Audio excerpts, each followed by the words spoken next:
পঞ্চমী সপ্তমী যে আছে, এটাও হচ্ছে ক্রিয়াপদেরই রূপ। প্রথমে বর্তমানকাল, অতীত, ভবিষ্যৎকাল হয়েছিল, তারপর অতীতকাল। আরও দুটো মোটামুটি বেসিক পালির ভার্ব ফরমেশন শেখা প্রয়োজন আছে। তো পঞ্চমী সপ্তমী এরকম নাম দেয়া হয়েছে। এই পঞ্চমী সপ্তমী কিন্তু নাউনের যে পঞ্চমী সপ্তমী, মানে থেকে এবং মধ্যে, ওই অর্থের নয়, এটা অন্য অর্থ হয়। যেমন কাউকে আদেশ অনুজ্ঞা বোঝালে তখন পঞ্চমীর বিভক্তি হয়। পঞ্চমীর যে বিভক্তি হয় সেগুলো হচ্ছে এই রকম: তু, অন্তু, হি, থ, নি, ম। এগুলো অ্যাকচুয়াল বিভক্তির নাম। হি যেটা হয় সেটার জায়গায় অনেক সময় অ দিয়ে হয়।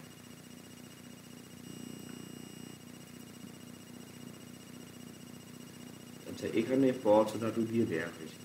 পচ মানে হচ্ছে পাক করা, মানে রান্না করা। শো পচ যুক্ত তু, পচতু। তে পচ যুক্ত অন্তু, পচন্দু। তং পচ যুক্ত হি হচ্ছে প চাহি। এখন এই যে হি, মি, ম, এই মি মটা একদম বর্তমানকালেরই মতন। হি, মি, ম এই তিনটের ক্ষেত্রে কি হয়, অকার থাকলে সেটা দীর্ঘ হয়। এটা কচ্ছায়ন ব্যাকরণে একটি সূত্র আছে, অকার ও দীর্ঘম হি, মি, মেষু। আমি লিখে দিচ্ছি, এটা খুব, এটা তোমাদের কাজে লাগবে না, জাস্ট একটা কথা মনে রাখার জন্য। হি, মি, মে, সু, মানে হি, মি আর ম, এই সু মানে নরে সু, যেমন মানে এইগুলোর ক্ষেত্রতে হি, মি বা ময়ের ক্ষেত্রে অকার থাকলে সেটা দীর্ঘ হয়, অকার দীর্ঘ হয়, অন্য কিছু হয় না। এই জন্য কথে মি কথে মতে, কথা মি কথা হতে যায় না। হো মি হোমতে, হামি হাম এরকম হয় না। ওখানে হো বা হে, কথে, এ, এইগুলো একই থাকে।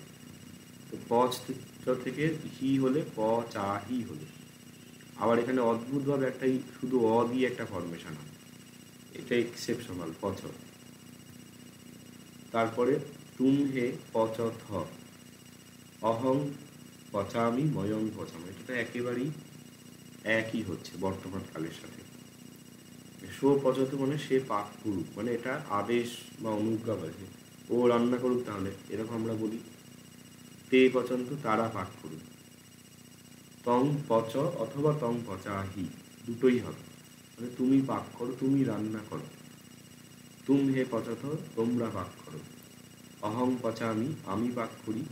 ময়ং পচামো, আমরা পাক করি। এই থ, মি, ম, এই তিনটে পুরোপুরি বর্তমানকালের সাথে একই রকম হয়। এই তিনটেতে আলাদা হচ্ছে, তাও তো বলা যায় এখানে তি অন্তি হয়, এখানে তু অন্তু হচ্ছে।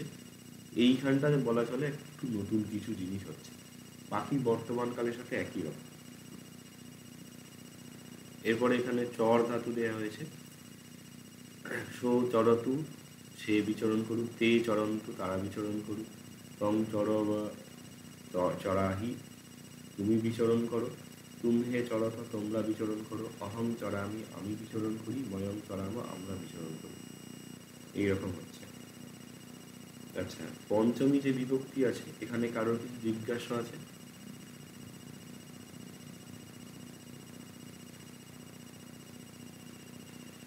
আচ্ছা, তাহলে সপ্তমী যেটা বলে দিই, সামর্থ্য বা সম্ভাবনা এরকম যদি বোঝায় সেক্ষেত্রে সপ্তমী বিভক্তি হয়। সপ্তমী বিভক্তির যে মিনিং সেটা একটু জটিল আছে, জটিল বলবো না, মানে অনেক রকম মিনিং হয়, সেটা আমি শেষে বলছি। আপাতত রূপগুলো কি হয় সেটা দেখা যাক।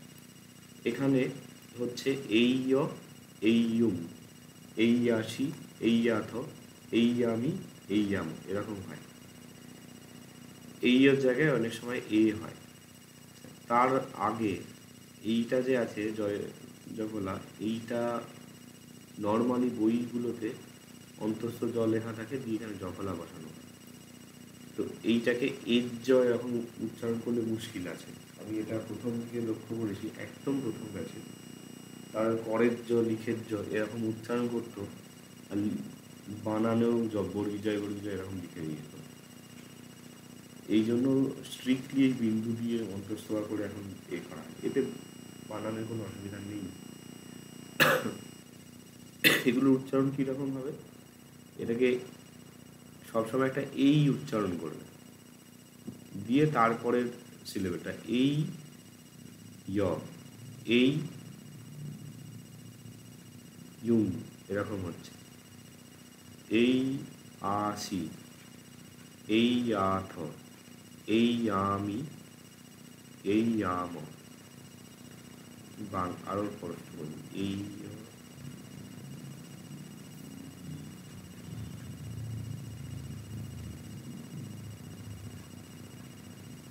এই হচ্ছে কমন, এই এই এই আসি, এই আঠ, এই আমি, এই আম, এইভাবে হচ্ছে উচ্চারণ। এবার এখানে প্রথমে যেহেতু এ আছে, এটা হচ্ছে স্বরবর্ণ, স্বরবর্ণ লাস্ট অক্ষরে গিয়ে জুড়ে যাবে। পচ যে ধাতু দেওয়া হয়েছে রান্না করা, সো পচ যুক্ত এই, সো পচ এই, আর একটা এক্সট্রা এ দিয়ে হয় তাহলে পচে, তে পচ যুক্ত এই ইউ, তে পচেই ইউ, তং পচ যুক্ত এই আসি, তং পচেই আসি, তুমহে পচ যুক্ত এই আথ, তুমহে পচেই আথ, অহং পচ যুক্ত এই আমি, অহং পচেই আমি, ময়ং পচ যুক্ত এই আম, ময়ং পচেই আম। অর্থ কি হচ্ছে, এবারে অর্থর ক্ষেত্রে আপাতত এইটা বলি, পরে আমি বলছি। সো পচেয় বা পচে, যদি সে পাক করে, উপরে কি বলেছিল, সম্ভাবনা অথবা সামর্থ্য বোঝায়, যদি সে পাক করে, যদি সে রান্না করে, এরকম অর্থ বলেছে। তে পচেয়, যদি তারা পাক করে, তং পচেই আসি, যদি তুমি পাক করো, তুমহে পচেই আসো, যদি তোমরা পাক করো, অহং পচেই আমি, যদি আমি পাক করি, ময়ং পচেই আমার, যদি আমরা পাক করি। এবারে অর্থের তারতম্য যে হয় কি কি সেটা আমি দেখাচ্ছি। সপ্তমী যে আছে, এইটা হচ্ছে ক্লোজলি ইংরাজির যে মোডাল ভার্বগুলো যে হয় সেগুলোর সমতুল্য। মানে ধরো মে, ক্যান, শুড, উড দিয়ে যদি মিনিং করা হয় সেই রকম, বা মাস্ট। ধরো সো পচেয়, হি মে কুক, সে রান্না করতে পারে, সম্ভাবনা বোঝাচ্ছে। হি ক্যান কুক, সে রান্না করতে পারে, মানে রান্না করার সামর্থ্য আছে। ই শুড কুক, তার রান্না করা উচিত। ই মাস্ট কুক, মানে করতেই হবে। এই রকম ক্ষেত্রে তাহলে তিনটি মূলত সপ্তমীর অর্থ হয়। একটা হচ্ছে সম্ভাবনা, একটা হচ্ছে সামর্থ্য, আর একটা হচ্ছে উচিত বা ঔচিত্য। মানে শুড উড দিয়ে বললে যেমন হয়, শুড দিয়ে বললে যে এটা হচ্ছে সেটা। ই উড কুক বললে যে সে রান্না করতে পারে, মানে সম্ভাবনা অর্থে বোঝাচ্ছে। এই তিনটি মেইন অর্থ হয় যে কোনো ক্ষেত্রে। তাহলে সো পচেইয়া বললে যদি সে পাক করে, সে পাক করতে পারে, তার পাক করা উচিত, এই তিন রকম অর্থ হবে। আমি এটা লিখে দিচ্ছি, এটা একটু নোটে বা খাতায় করে নাও, এটা কীরকম অর্থ হতে পারে। তাহলে এই জায়গাতে হবে যদি সে পাক করে, তো লেখা হয়েছে যে পাক করতে পারে, এটা একটা অর্থ হবে। আর একটা হবে পাক করা উচিত, মানে তার পাক করা উচিত, তার রান্না করা উচিত, এই দুটোই অর্থ হবে।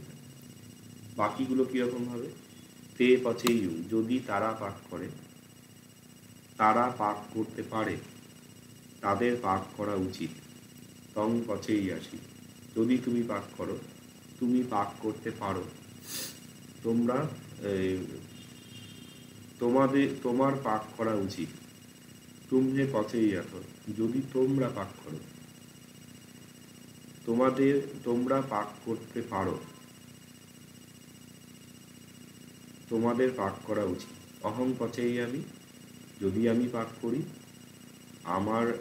আমি পাক করতে পারি, আমার পাক করা উচিত। ময়ং পচেয়াম, যদি আমি পাক করি, আমি পাক করতে পারি। এই যদি আমরা পাক,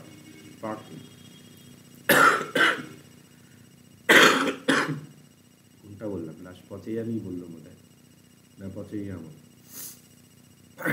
ময়ং পচেয়াম হলে যদি আমরা পাক করি, আমরা পাক করতে পারি, আমাদের পাক করা উচিত, এরকম হবে। আর এটা হলো সিঙ্গুলার যেরকম মিনিং। এটা আমি আর একটা দেখিয়ে দিই, তাহলে ক্লিয়ার হবে। এখানে যেমন চড়েইও আছে, এখানে এমন ধাতুটা দেয়া হয়েছে, আমি গচ্ছ দিয়ে বলছি,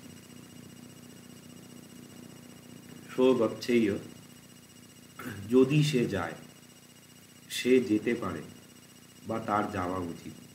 তে গচ্ছেইয়, যদি তারা যায়, তারা যেতে পারে, তাদের যাওয়া উচিত। তং গচ্ছেইয়াসি, যদি তুমি যাও, তুমি যেতে পারো, তোমার যাওয়া উচিত। তুমহে গচ্ছেইয়াথ, যদি তোমরা যাও, তোমরা যেতে পারো, তোমাদের যাওয়া উচিত।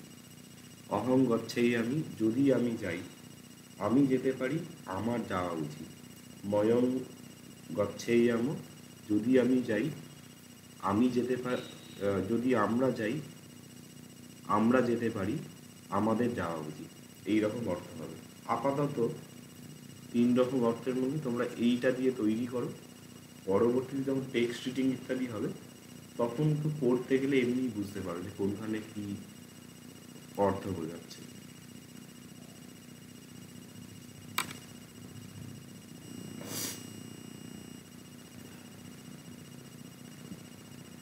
আচ্ছা, সপ্তমী থেকে কারোর কিছু জিজ্ঞাসা আছে? এক্সামে যে ওই কনজুগেট করতে দেওয়া থাকে ধাতু, হ্যাঁ, এই ছটা ফর্ম লিখলে হয়ে যাবে এখানে। এই 5টা থেকেই আসে। এটা এখন যেহেতু ওখানে গ্রামার পোর্শনে ক্লাস হচ্ছে না, এই যে ক্লাসটা হচ্ছে, এটা হচ্ছে তোমাদের মানে বেসিক পালি গ্রামারের ক্লাস। ওই জায়গার যে গ্রামার, সেটা আলাদা করে ক্লাস হবে সেপারেটলি। তখন বলে দেওয়া হবে যে ওখানে ওইগুলো লিখতে গেলে কীভাবে লিখতে হবে। এছাড়া তোমাদের যে নোট দেওয়া হবে, সেখানে একেবারে রেডিমেড আনসার হিসেবেই দেওয়া আছে। অ্যাকচুয়ালি ওখানে বর্তমানে যেটা দেখলে, ওটা প্রেজেন্ট টেন্স, ইংরাজিতে তো কোশ্চেন হয়, তো বাংলা টার্ম বা পালি টার্মগুলো অনেক ক্ষেত্রেই থাকে না। তো প্রেজেন্ট, পাস্ট, ফিউচার, এই 3টে হলো। আর যেটা আছে অপটেটিভ আর ইম্পারেটিভ, এই দুটো টার্ম দিয়ে ইউজ হয়। অতীতকালটাকে অ্যাওরিস্ট বলে, AIORIST, এরকম একটা টার্ম ইউজ হয়। তো যাই হোক, এগুলো তো তখন দেখিয়ে দেওয়া হবে, মানে টার্মগুলো শুধু শিখতে হবে, বিষয় শেখার আর প্রয়োজন হবে না। তবে এইগুলো, হ্যাঁ এটা বললে ভালো, মানে এই জিনিসগুলো ওখানের 5-5 10 নাম্বার বোধ হয়, হ্যাঁ 10 নাম্বারের শর্ট কোশ্চেনে থাকে শব্দরূপ ধাতুরূপ লেখা, ওখানে গিয়ে কাজে লাগবে। আর কারোর কিছু প্রশ্ন আছে?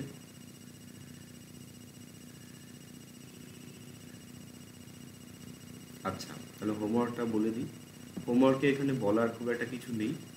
ওই প্রত্যেকটাই ভাষতু বসতু বা ভাষেয় বসেয় এইভাবে লিখবে, এইগুলোকে শব্দগুলো বানাবে, মানে এই শব্দের ধাতুরূপের যে লক্ষণগুলো বলবে, কোন ধাতু পঞ্চমী, কোন ক্রিয়ার কাল, কোন পুরুষ, কোন বচন, কোন বিভক্তি ইত্যাদি। এখানে রূপগুলোকে লিখবে, তীর্থর সাথে টু দিলে কি হয়, লব ধাতুর পঞ্চমী মধ্যম পুরুষ একবচনে কি হয় ইত্যাদি। আর পড়ার মধ্যে থাকবে প্রাথমিক পালি শিক্ষার এই অংশগুলো, আর পালি ব্যাকরণ অনুবাদ শিক্ষার এই জায়গাগুলো। এগুলো অবশ্যই পড়বে। 7 এবং মানে 8 পর্যন্ত আমার মনে হয় 5, 6, 7, 8 4টে ক্লাসে এরকম প্রায় 50-60 পাতার মতন পালি সেন্টেন্স উইথ মিনিং পড়া হবে এই দুটো বই থেকে। 50-60-এরও বেশি হবে মনে হয়। তো তাতে কিন্তু তোমাদের অনেকখানি পালি পড়া হয়ে যাবে। আর এর পরের ক্লাসে, মানে নবম যে ক্লাস আছে, এইখানে কিন্তু অনুবাদ শুরু হচ্ছে। এই যে প্রভাত অভাবী, তোমাদের মধ্যে দু একজন তো এক্সট্রা করেছে, কিন্তু আমি খাতাগুলো দেখছিলাম কিছুটা ভুলভাল আছে, কিন্তু মানে এই জায়গাগুলো করতে গিয়ে ভিতরে গড়বড় আছে। যাই হোক, আমি এগুলো বলে দেবো, মানে কিভাবে কি হচ্ছে না হচ্ছে। ট্রান্সলেশনের বিষয় হলো, ট্রান্সলেশন নিয়ম দিয়ে হয় না। ট্রান্সলেশন বা রাইটিং এসে বলো, বেটার রাইটিং ইত্যাদি কিছু রুলস শিখে নিলাম, দিয়ে আমি ভালো লিখে ফেলে, এটা হয় না, প্র্যাকটিস করতে হয়। তো ট্রান্সলেশনের জন্য প্র্যাকটিসের এখানে তো কিছুটা হচ্ছে, সেপারেট টেক্সট রিডিংয়ের ক্লাস হবে। আমার বিগত সেশনগুলোতেও পড়ানো হয়েছে, প্রচুর পড়ানো হয়েছে, স্টুডেন্টরা বরং এত পড়তে গিয়ে হাঁপিয়ে উঠেছে। এবারেও পড়ানো হবে এবং তোমরা নিজে থেকে পালিতে ট্রান্সলেট করতে পারবে। বিগত বছরগুলোতেও সেরকম স্টুডেন্টরা পেয়েছে, শুধু এইগুলো স্টেপ বাই স্টেপ করতে থাকবে, অটোমেটিক্যালি এসে যাবে।